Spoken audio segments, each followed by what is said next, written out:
Uh-oh.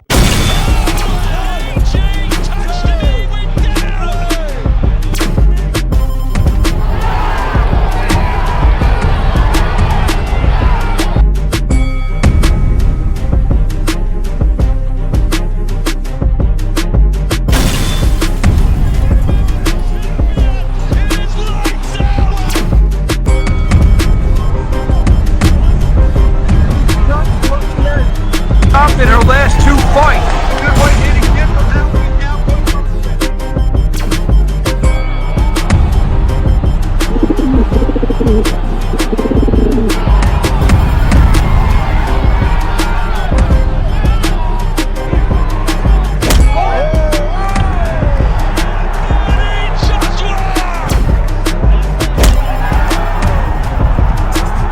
Welcome to the motherfucking relay. We're covering today's top boxing news.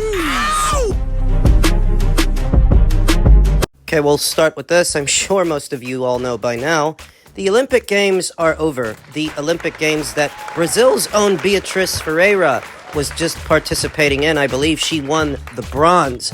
Beatriz Ferreira that has been doubling as both an Olympic amateur standout and a champion in the pro ranks. Some criticism for those professional boxers that endeavor back into the Olympics, because this has been Beatriz's second Olympic Games. And the second time she medaled. Some don't think it at all ethical for fighters, professional boxers of a certain level, to go back to the amateurs on the premise that their pro experience may give them a competitive edge in the amateurs. I don't necessarily agree with that. The pros and the amateurs really are different beasts. They're almost different sports. Beatriz Ferreira, with only 5 professional fights so far since having debuted as a professional in November of 2022, I don't think she's amassed so much experience in the pros that it was at all unethical for her to go back to the amateurs. But now that she's done with all of that and the Olympic Games are over, attention now turns to her professional boxing career and the lightweight division, where she reigns as IBF champion. I believe that now things are about to get a little bit more serious. There are 3 champions in the lightweight division: Katie Taylor, lineal Ring Magazine, WBC, and WBA lightweight champion Katie Taylor, who is also undisputed at super lightweight. There's Katie, there's Rhiannon Dixon, she's got the WBO, and there is Beatriz, who has the IBF. What happens now? I've got to be honest, that between Brazil's own Beatriz Ferreira and the United Kingdom's own Caroline Dubois, between the two of those amateur standouts, those seasoned amateurs, they mop the floor with the vast majority of girls in this division. They do. Caroline is not yet a champion. She currently holds the WBC interim title, though it's only a matter of time before she becomes a full-fledged champion, just like Beatriz. And it really does come down to her and Beatriz. I would say Katie Taylor, but Katie's currently up there at super lightweight, and she has been for her last 2 fights. I don't know exactly what the future holds for that fighter, whether or not they'll ever return to the lightweight division. So the focus is on Beatriz and Caroline, who are still there right now at 135. The best fight to make right now at 135 pounds has to be the fight between Beatriz and Caroline. The issue is that that fight hasn't been built up enough to where it's a big money fight. It's not there yet. If the fight were next, I would go with Beatriz Ferreira by the slightest of margins to beat Caroline Dubois. If the fight were next, or maybe after next. But that's not the case. It's not next or after next. The issue for Beatriz is that she is several years older than Caroline Dubois. Beatriz is 31. Caroline is 23. Time is on Caroline's side. So what Beatriz needs to do now that the Olympic Games are over and she will return to the pros is hit the ground running. Fight and fight often. I don't know what Matchroom's plan is. I don't know that it's Matchroom's plan to match Beatriz against the winner of Dixon versus Harper. If they do, I think Beatriz beats them both. And that's not a knock on them, because I'm a fan of them. I'm a fan of Rhiannon. I'm a fan of Terry. I have been for years. But if it's Matchroom's plan to put the winner of that fight in there with Beatriz. Not only do I think Beatriz beats them, I think Beatriz knocks them out. She's dangerous. When exactly can we expect Beatriz Ferreira to return to the paid ranks, the pro ranks? I'm not sure. She doesn't have a fight on schedule. Not yet. But I anticipate that at some point before the end of this year, or maybe the beginning of the next one, Beatriz will return. And when she does, things are going to get a lot more serious in the lightweight division. Brazil's boxing culture is not necessarily as rich as, say, either Mexico's or Puerto Rico's or the United Kingdom's, for example. It's not the boxing market that those boxing markets are. They're still trying to grow the sport in that region of the world. Thus, Beatriz doesn't have a built-in audience like some other fighters. The best way to get her notoriety is to keep her active, keep her fighting often, because she does have a fan-friendly style and a knockout punch. Everything you want to see from a fighter: ferocity, strength, skill. She's got those things. And the probability of stopping her opponent, unlike a lot of other women boxers, Beatriz Ferreira does pack a knockout punch. So they have to keep her active. That's the first order of the day. Activity. When she comes back, we've got a pretty good idea what fighters and what fights she's going to be targeting. In men's welterweight news, Boots and Bam Rodriguez doubleheader possible. Eddie Hearn says Bam will fight in the United States next. We're planning on a really big show for November in the United States, and it could be on the East Coast.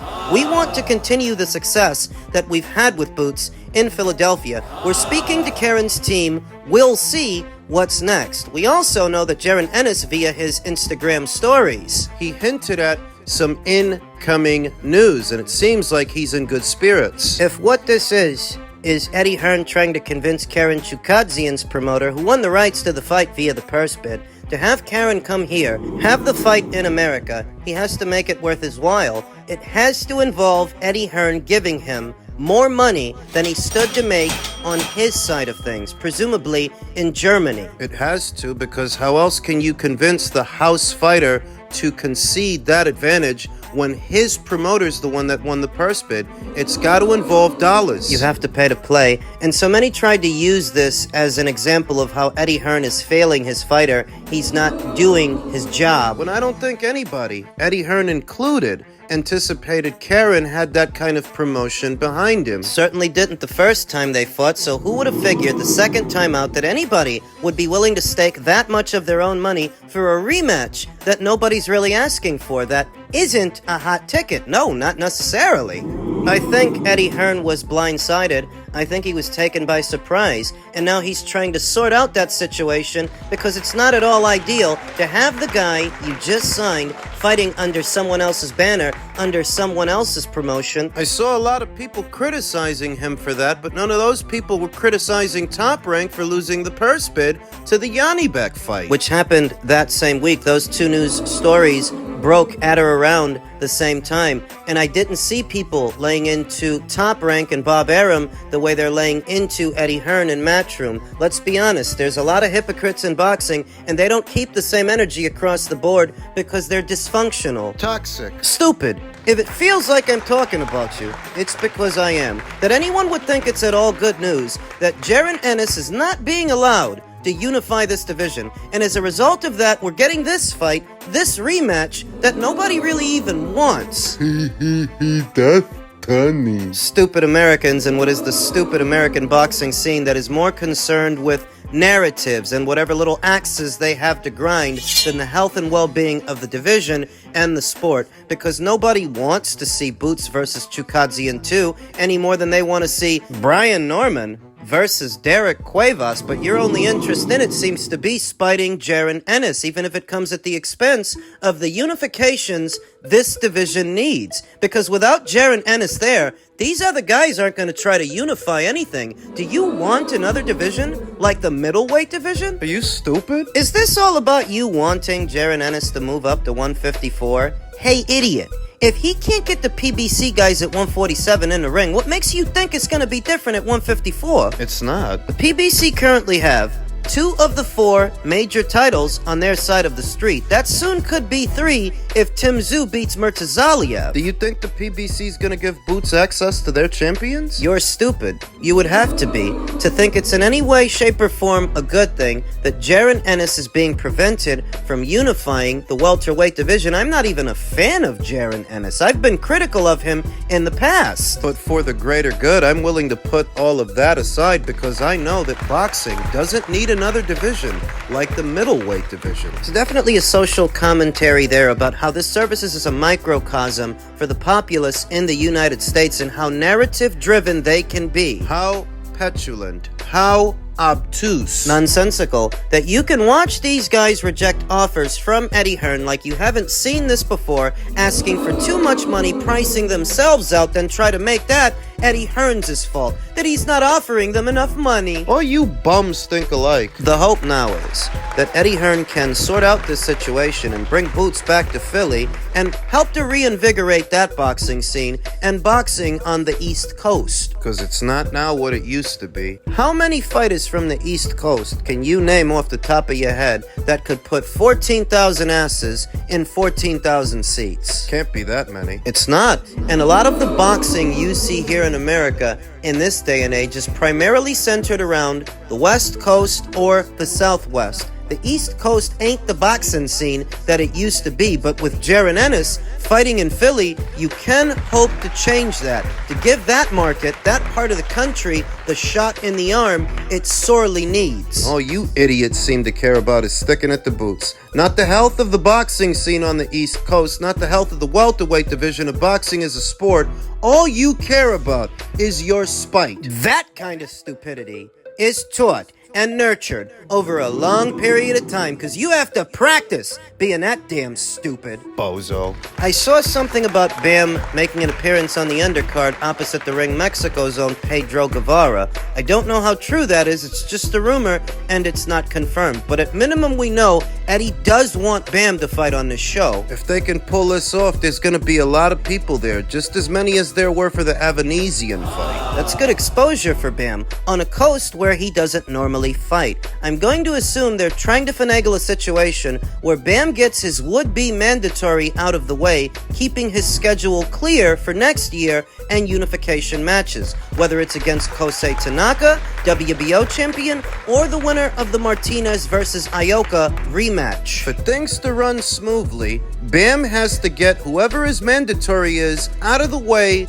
right now. In the American boxing scene, they don't like boxing. They don't like boxing more than they like narratives. They don't like boxing more than they like drama. Dysfunction. Disarray. That's what the American boxing scene has become. Perhaps it was always this way, but at least before, they were paying to see these fights. Now, they just steal them and have the nerve to complain. Difference does it make what the price point of a pay-per-view is when you bums don't pay for anything anyway, whether it's a pay-per-view or a regular fight? Shut up. Your opinion doesn't count.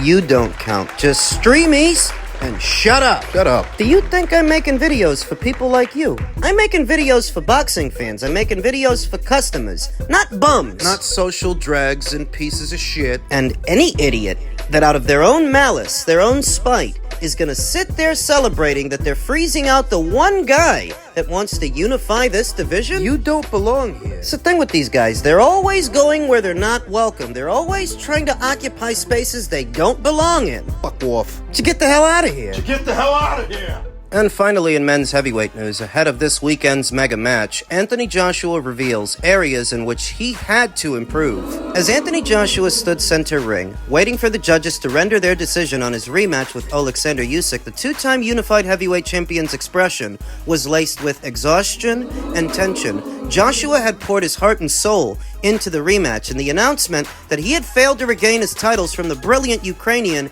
triggered an emotional response from the two-time unified champion. During a chaotic post-fight sequence, a clearly frustrated Joshua asked the smaller but skillful Usyk just how he had beaten him and declared that, "I don't care about being strong, I have to have skills. Being strong doesn't win boxing." When he had that meltdown, a lot of people didn't hesitate to criticize him for it.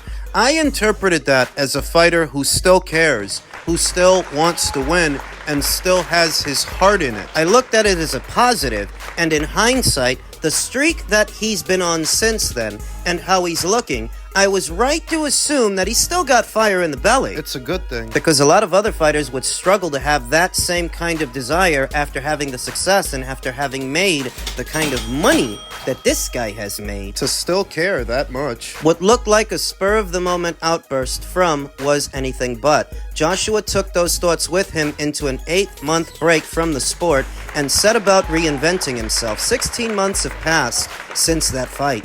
Joshua has rebuilt his career, and at 34 years old, he believes that he goes into his upcoming fight with IBF heavyweight champion Daniel Dubois as a much more well-rounded fighter. I always felt I could hurt people, but the thing is, in a heavyweight fight, anyone can. That's what makes the heavyweight division so exciting. It's one of those divisions where you don't want to blink because anything can happen at any time. So it wasn't so much can I do it, it was like, how good am I? Joshua told DAZN. Guys who punch hard at heavyweight are a dime a dozen. There are a lot of guys like that. It takes more than just power. Let's say I meet someone who can take one of my main attributes, which is strength. Let's say he can take that. What else do I have to offer? I went and explored ways to improve as an all-around athlete. Joshua's voyage of self-discovery took him to Texas, where he trained with Derek James for his comeback victories over Jermaine Franklin and Robert Helenius, and then to Ben Davison's Performance Center in Harlow, where the team got him ready for his conclusive victories over Otto Wallin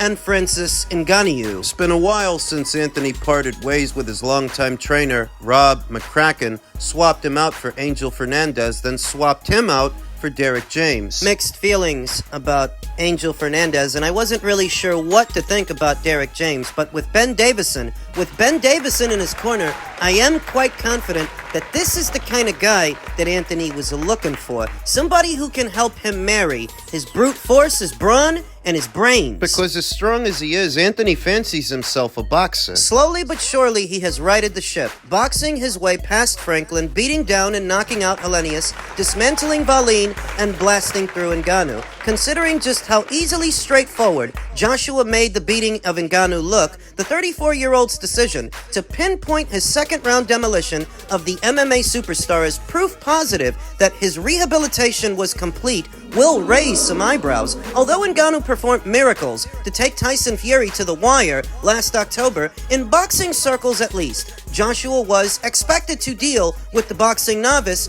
in conclusive fashion, although the way he held his feet and committed to such hard, straight shots so early in the fight did point to his restored confidence. For a while, they said Anthony's gun-shy. He can't pull the trigger. He's not the killer he once was. He's not committing to his power shots. Some didn't like that he was choosing to focus on his boxing more than his brawn for a while. It seems that he has found a happy medium between the two. I always look at the Ngannou fight. He was a juggernaut, Joshua said. He was massive, and I thought to myself, if I only depend on strength, it would have been a lot tougher fight, but due to the fact that I went through a process where I tried to improve my IQ, I was able to dispatch Goliath in quick fashion. I'm not saying he was an elite boxer, but I just took it on the premise of what he'd done with Tyson Fury, who was the current WBC champion. He gave Fury one of his toughest fights in the ring, so I thought, this guy knows what he's doing. He'll be facing another strong puncher in Daniel Dubois, and what I think separates them